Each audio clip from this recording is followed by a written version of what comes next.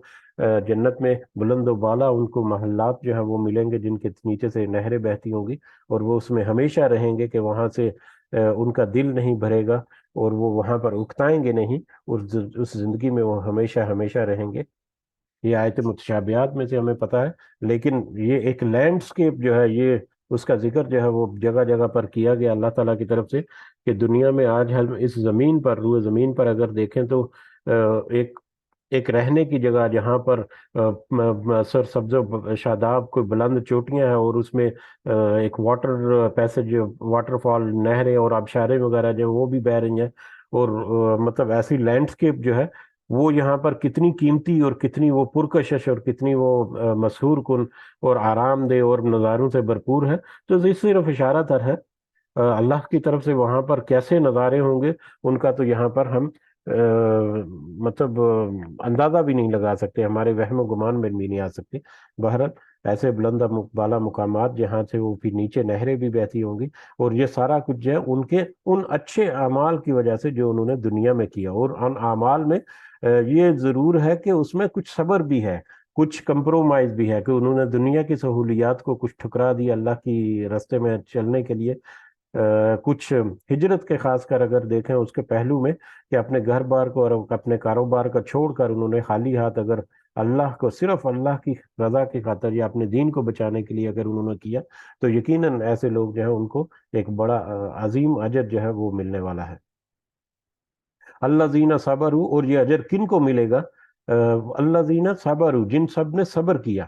وہ اعلیٰ ربہم یتوکلون، اور وہ اپنے رب پر بھروسہ کرتے تھے، جنہوں نے نہ صرف دنیا میں صبر سے کام لیا، بلکہ انہوں نے اپنے رب کے اوپر بھروسہ بھی کیا کہ ہمارے رب نے یہ وعدہ کیا ہے کہ وہ ضرور ان کو آسانیاں بھی میسر کرے گا، اور آخرت میں ضرور ان کو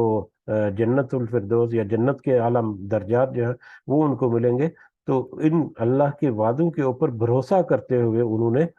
اپنے جو اعمال ہیں وہ کیے، تو ان لوگوں کو پھر ضرور اچھا اجر جو ہے وہ بھی ملے گا آخرت میں۔ وَكَأَيٍّ مِّن دَابَّةٍ، اور کتنے ہی ہیں چلنے والے، لا تحمل رزقها،